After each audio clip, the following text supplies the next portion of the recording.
Bismillahirrahmanirrahim. Alhamdulillah wassalatu wassalamu ala Rasulillah wa ala alihi wa ashabihi wa man wala. Bapak-bapak, ibu-ibu, saudara-saudara sekalian, Assalamualaikum warahmatullahi wabarakatuh. Alhamdulillah kita bertemu lagi. Malam ini saya mau bicara judul kita mudah. Sering kita dengarkan, tetapi saya khawatir kita termasuk saya tidak banyak melaksanakannya, atau saya khawatir kita bukan saja tidak melaksanakannya, tapi kita melaksanakan, kita mengamalkan lawannya. Nah, ini beratnya di situ. Apa itu? Temanya silaturahim. Mungkin tidak banyak yang tahu bahwa dalam Al-Quran sekian banyak ayat yang berbicara tentang silaturahim. Saya ingin sebut dua ayat yang baik kita renungkan. Yang pertama, kita hanya sering mendengar ittaqullah, perintah bertakwa pada Allah, ya kan? Sebenarnya masih ada lagi objek dari takwa itu yang perlu juga kita perhatikan, walaupun harus dikaitkan dengan Allah. Misalnya wattaqu yawman turja'una fihi ilallah, bertakwalah menyangkut satu hari yang kalian akan kembali untuk bertemu dengan Allah. Jadi bukan ittaqullah hari. Ada wattaqun naral lati bertakwalah menyangkut api. Ada perintah bertakwa menyangkut silaturahim. Wattaqullaha alladzi tasaaluna bihi wal arham. Ada beberapa penafsirannya. Salah satu di antaranya, bertakwalah kepada Allah yang Dia itu kamu saling meminta atas namanya dan atas nama kekerabatan dan kekeluargaan kamu. Itu satu makna. Makna yang kedua, bertakwalah kepada Allah yang kamu saling meminta atas namanya, dan bertakwa jugalah menyangkut hubungan kekeluargaan kamu. Jadi kita diminta bertakwa.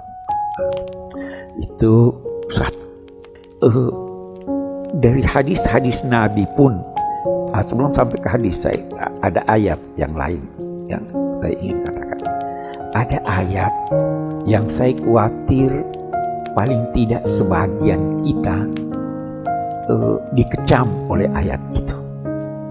Itu ayat di surat Muhammad. Allah berfirman, "Fahal asaitum in tawallaitum an tufsidu fil ardi wa tuqatti'u arhamakum."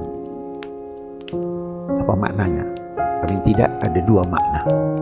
Bisa jadi kalau kamu berpaling dari tuntunan agama, kalian akan melakukan pengrusakan di bumi dan memutus hubungan kekeluargaan kamu. Kalau kita balik, kalau terjadi dari seseorang pengrusakan di bumi atau memutus kekeluargaannya, maka itu berarti dia telah menyimpang dari ajaran Islam. Itu makna satu. Makna yang kedua, apakah jika kamu diberi kekuasaan di bumi, kamu akan melakukan pengrusakan dan memutus hubungan kekeluargaan kamu? Nah, ini sebagian kita terjadi. Alangkah banyaknya orang yang kita ketahui yang putus hubungan, bukan cuma putus hubungan dengan keluarganya yang jauh, putus hubungan persaudaraannya, putus hubungan kasih antara suami istri gara-gara ini pilih ini, itu pilih. Ya. Nabi Shallallahu Alaihi Wasallam sekian banyak hadisnya yang berbicara tentang hubungan kekeluargaan. Man kana yu'minu billahi wal yawmil akhir falyasil rahimah. Siapa yang benar-benar beriman kepada Allah dan hari kemudian, maka hendaklah dia menyambung hubungan silaturahim. Dan banyak sekali, puluhan hadis, puluhan menyambut itu. La yadkhulul jannata qati'un, tidak akan masuk surga orang yang memutus hubungan kekeluargaan. Walaupun ulama memberi penafsiran yang sedikit meringankan, kalau bunyi hadis ini tidak masuk surga, tapi kata yang lain bisa ditafsirkan tidak masuk surga dalam rombongan awal, dia akhir baru masuk surga. Nah, sekarang mari kita lihat apa sih silaturahim itu. Silaturahim terdiri dari dua kata, silat dan rahim. Silat itu artinya menyambung. Yang mana tuh yang benar, silaturahim atau silaturahmi? Nah, kita lihat, rahim itu apa? Rahim itu tempat bayi, tempat peranakan, ya kan? Mengapa tempat peranakan itu dinamai rahim? Karena apa yang berada atau keluar dari rahim itulah yang paling disayangi, yang paling dikasihi oleh sang ibu atau oleh ayah, ya kan? Itu saya katakan, setiap orang tua itu pasti cinta kasih pada anaknya, ya. Itu naluri, kasih pada anak. Karena dia kasih, maka tempat anak itu dinamai rahim. Silaturahim. Allah berfirman, rahim itu saya namai rahim karena dia punya hubungan dengan saya. Saya Ar-Rahman Ar-Rahim. Siapa yang menyambungnya, manusia yang menyambung ini, saya akan bersambung juga dengan dia. Siapa yang memutus hubungan rahimnya, saya juga putus hubungan dengan dia. Jadi rahim terambil dari Rahim, Rahman. Persoalan yang muncul kemudian, siapakah rahim itu yang perlu kita sambung hubungan, ya kan? Kalau dalam bahasa Indonesia, rahim itu keluarga, hubungan kekeluargaan. Keluarga itu siapa? Siapa yang dinamai keluarga? Oh, ini beda pendapat ini. Di kartu keluarga itu pembantu masuk enggak? Masuk. Nah, ini sudah beda pendapat ulama sekarang. Ada yang membatasi keluarga itu pada kepala keluarga, istri dan anak. Baik anak keturunan maupun yang diadopsi. Itu yang. Tapi kalau di kartu keluarga tidak begitu. Ada yang memahami keluarga itu semua orang yang hidup dalam satu atap dan mempunyai hubungan ketergantungan dan keterikatan. Mertua masuk enggak kalau tinggal di sini? Nah, kalau lain rumahnya sudah beda-beda. Kita tanya agama, apa yang dimaksud dengan rahim? Secara otomatis pasti suami, istri, anak itu rahim. Ya kan, keluarga itu secara otomatis. Tapi agama lebih memperluas lagi kata keluarga. Keluarga itu adalah siapa yang bila Anda lelaki haram Anda mengawini perempuan yang termasuk keluarga Anda. Saya jelaskan. Mertua itu boleh dinikahi. Nah, keluarga. Ya kan? Saudaranya ibu. Jadi semua yang haram Anda nikahi, wahai laki-laki, itu keluarga. Semua yang haram Anda nikahi, wahai perempuan, itu keluarga. Luas enggak ini? ada yang lebih memperluas. Itu yang paling sempit itu. Jadi kita tidak memahami keluarga itu hanya istri dan anak. Mertua Anda, keluarga Anda, saudara bapak Anda, keluarga Anda. Haram dikawini kok. Tante Anda, keluarga Anda. Nah, kita sekarang bertanya, sepupu keluarga atau tidak? Nah, boleh dikawini sepupu atau tidak? Boleh dikawini sepupu. Yang memperluas makna keluarga apa? Yang memperluas segala yang mempunyai garis keturunan darah dengan Anda, baik dekat maupun jauh. Jadi paman itu punya garis keturunan dengan Anda atau tidak? Punya. Ini dia perluas. Itu keluarga. Saya ingin melangkah lebih jauh.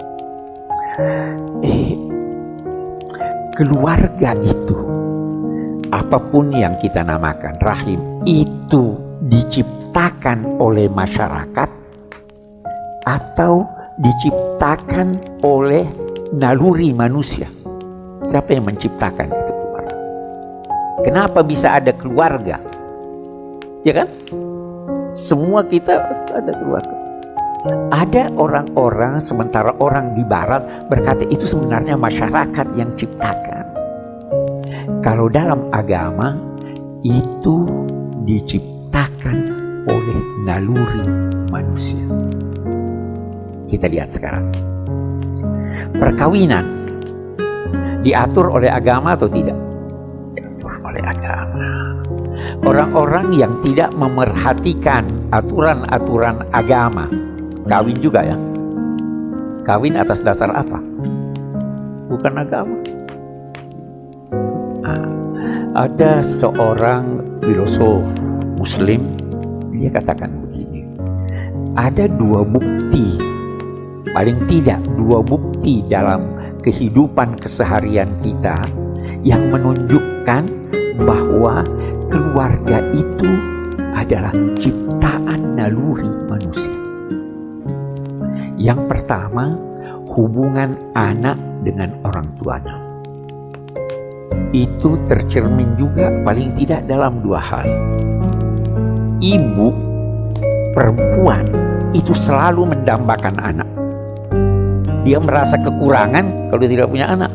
Sampai-sampai kalau dia tidak punya anak, di barat pun barangkali dia ambil anjing, dia jadikan, ya kan? Dia butuh sesuatu yang dekat pada dia. Dia merasa bukan berkekurangan dari segi sosiologis, tapi dari segi psikologis dia merasa kekurangan kalau tidak ada anaknya. Ya, nabi-nabi pun begitu kalau kita dalam, ya kan? Yang kedua, kita perhatikan hubungan antara anak dan ibu bapaknya itu tidak seperti hubungan antara anak anjing, anak kucing, anak binatang dengan ibu bapaknya. Kalau bapaknya anjing, itu dia selesai membuahi, dia pergi, ya. Ibunya masih bertahan. Tetapi begitu lahir, hanya beberapa saat dia sudah biarkan. Kalau manusia bagaimana? Dia tidak biarkan. Hubungan di dalam itu keluarga, naluri.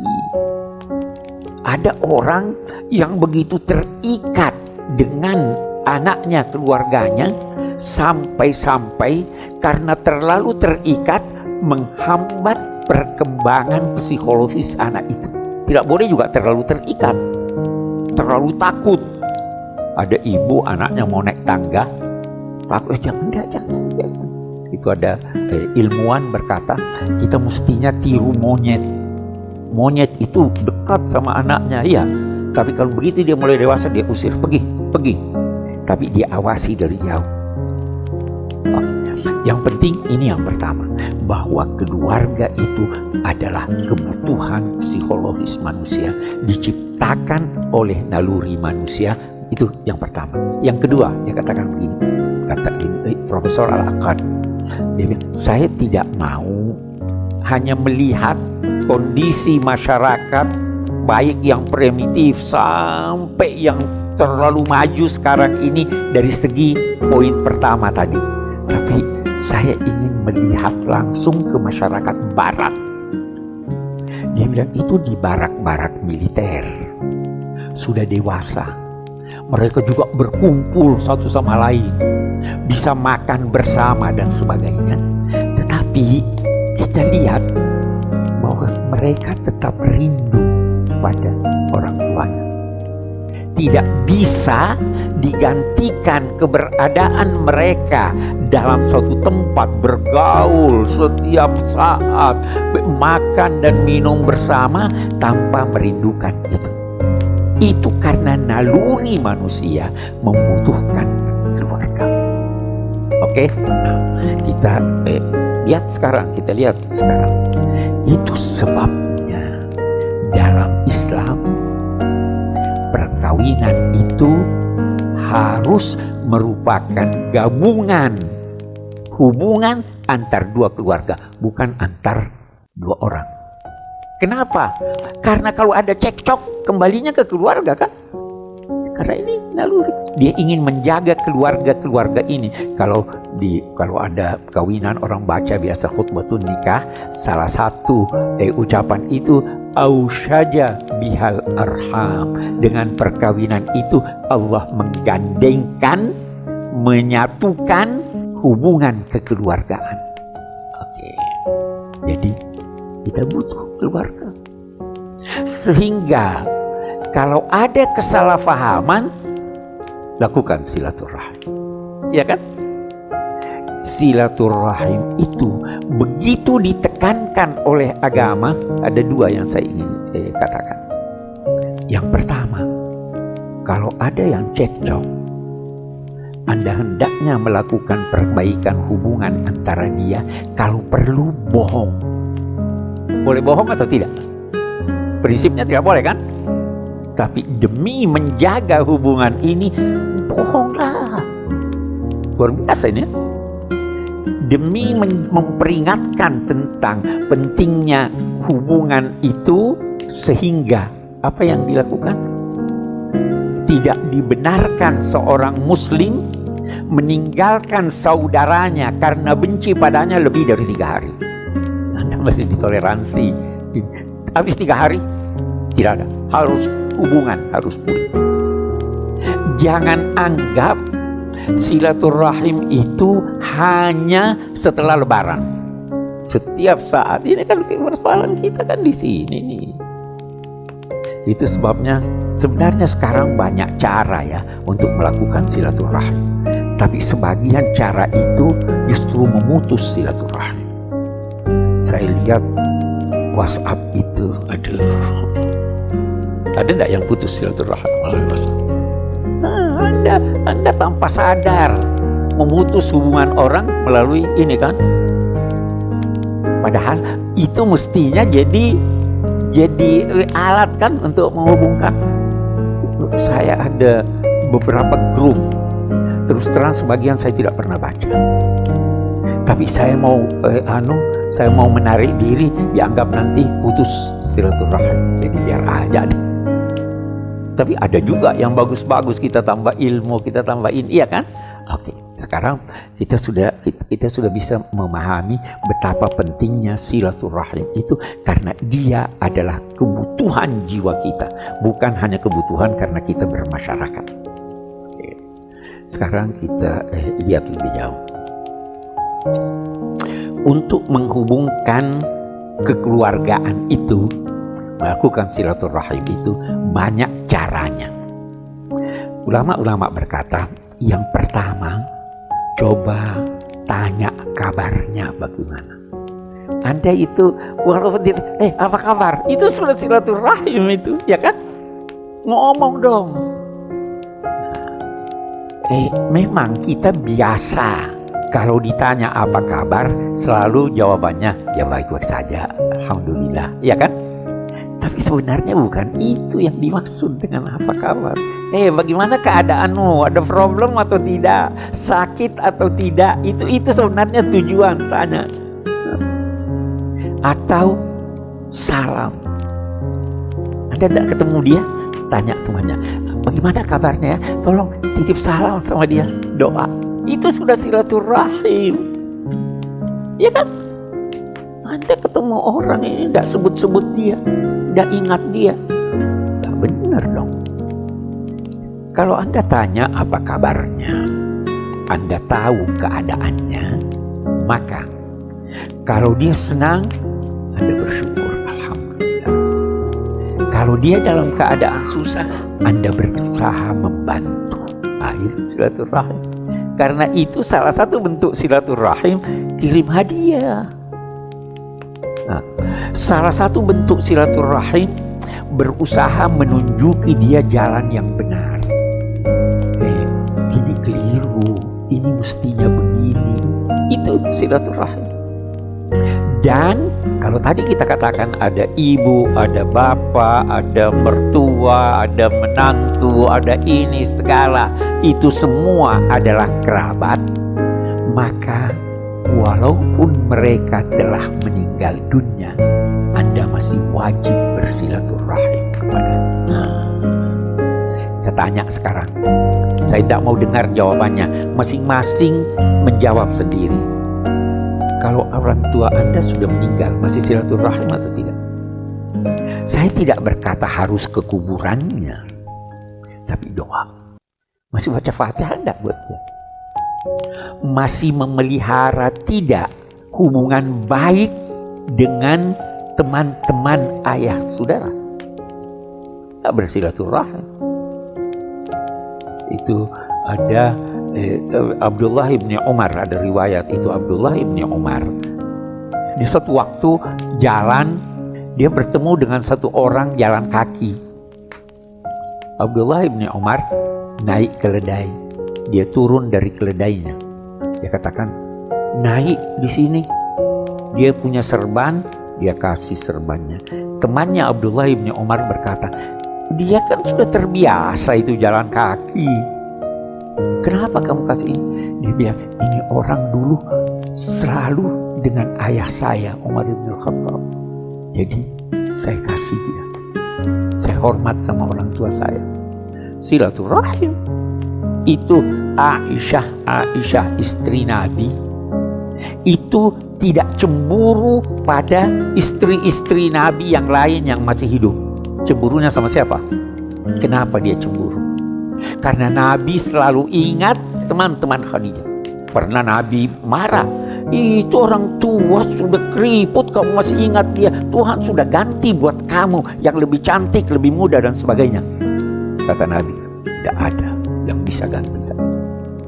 Dia membantu saya waktu saya terjepit. Dia memberi saya anak yang tidak diberikan oleh istri-istri yang lain. Bagaimana saya mau lupa dia? Ada saudaranya Khadijah pakai sendal. Kalau sendalnya dia jalan itu bunyinya khas. Nabi dengar, ya Allah, seperti terompetnya Khadijah. Silaturahim aja. Masih ada enggak kira-kira kayak gitu sekarang?